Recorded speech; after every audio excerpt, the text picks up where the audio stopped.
I'll take over hosting for a second. Why Do do it. you think that Michigan State deserves to be number one right now? Because I have them all the way down at 5. Yeah, so this week they beat Minnesota and Nebraska, thrashed both of them, and they were the only team that I had in my top six that won both their games this week. Everybody else either lost a game or didn't win a game overall in my top six. The next one was Penn State. So Penn State, like they beat Purdue, but that was literally their only game they played this week. So I do, want to give Penn State credit for that. But I don't know, like I don't want to just like vault teams to the top of the rankings. Like this isn't football. Like there's so much more to go off of than just one game. So I don't want to vault a team up to the top of the rankings just because they, got a big win and kind of disregard everything else. I want to kind of, congratulate the teams that are being consistently good. And I was concerned about Michigan State's front court going into the season, but Jackson Kohler's really come on these past couple games, and he's looked a whole lot better. Xavier Booker's looking good on the defensive end, and so, for me, it's not like I don't think they have like a 5-man that's going to fix everything for him, but Jaden Akins looks good. Jace Richardson looks good. Jackson Kohler, he's a rebounding machine, averaging over 8 rebounds a game right now. So I think they look really complete in what they're doing. We'll see what happens when they play somebody good. I don't know when they play next though. I just went through all those teams. They don't play until. Jeez, they don't even I play just had it Saturday. pulled up. They play. Wait, what? They don't play till next week? They don't play Oakland next Tuesday. What? That's ridiculous. How do you have a whole week off? Yeah, I don't know. That's crazy. That's worse than Indiana. I Yeah. was going to add on to what you were saying, kind of focusing on Michigan State's offense too, has been, to put it nicely, it's been less clunky than what we've come to expect like the last couple seasons from them offensively. Like didn't feel like they were smooth. It didn't feel like they were running their sets the way that Coach Izzo would want them to run it. And it feels like early on, especially in those last two games. Now, Minnesota, I didn't put a lot of stock into. I expected them to win that game by about that exact amount. But the Nebraska blowout, go back and watch that game, and it's like, this offense is humming right now. Like Yeah. they have everything figured out. They're throwing lobs. I don't even know what the kid's name was. Dude fell down and was on his butt on the wing, like almost behind the 3-point line, and threw a lob to Cohen Carr, and he dunked it. He was on the Yeah. floor. They're throwing lobs from the floor right now. Like what? How's that happening? So I just feel like everything's kind of going right for Michigan State right now, which is weird because it's usually the beginning of the season we see Michigan State so bad and they start turning it on late, like after Christmas, after the New Year, and they've started to figure it out real early this time. Yeah, I mean they had their games where they struggled against who did they lose to in the tournament? They beat North Carolina, and they lost Memphis. to Kansas and Memphis. Yeah, Memphis just lost to somebody.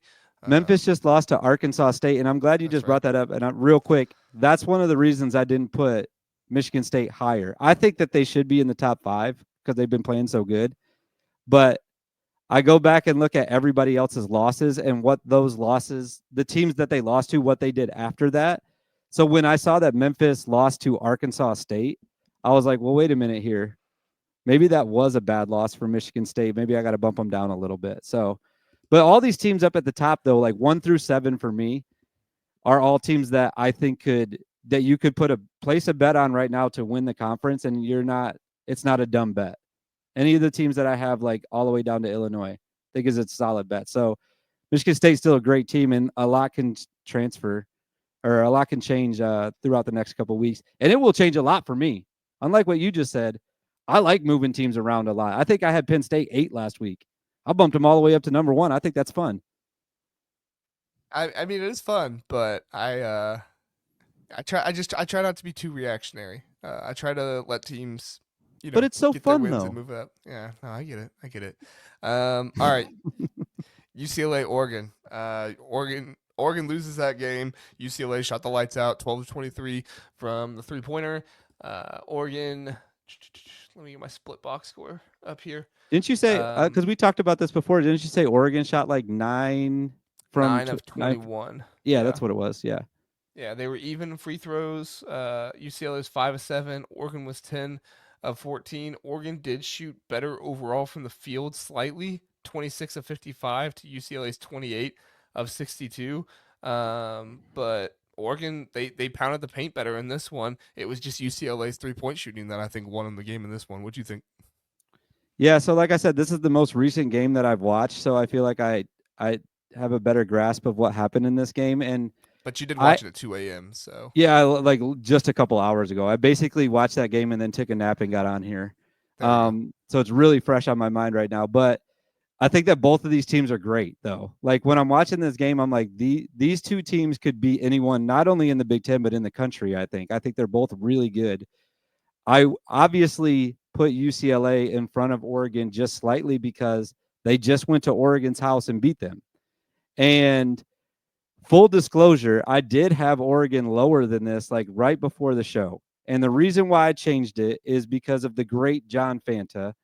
I actually replied to his top 25 tweet where he had Oregon at 14 and UCLA at 23 and kind of just asked him about that. And by the way, I have like more respect for John Fanta than almost anybody that does college basketball media. And I'm also extremely terrified of him because if you get on his bad side, the internet will turn on you. So I was trying to be really nice in the replies. Listen, I watched a bowling championship the other day on FS1. It was after one of the football games or after one of the basketball games. I think it was after Wisconsin yesterday. But John Fanta was doing the bowling coverage, so the dude has range.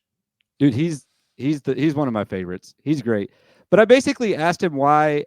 I thought he posted this rankings before the end of that game last night, but he actually said I waited until that game was over, and Oregon's body of work is still better than UCLA's, he said. And he pointed out that UCLA lost to New Mexico, which I think you brought this up, or maybe not. I can't remember at this point, but New I brought it up Mexico went and lost before we to came New on. Mexico State. So he's kind of saying that UCLA has a worse loss than Oregon. But going back to my point, Oregon's loss is UCLA. So for me to do a Big Ten power rankings and say, well, let's look at the losses. Oregon's is a better loss, but it's against the team that I'm comparing them against. So I have to put UCLA in front, I think, especially because it was at Oregon. Like if it was at UCLA, I could see that the argument is like, okay, well, that was a really close game and Oregon wins that if they were at home or if they were on a neutral, but it was at Oregon, so there's no excuses, you know? And really, I talked to you about this before we started. I thought UCLA controlled the game.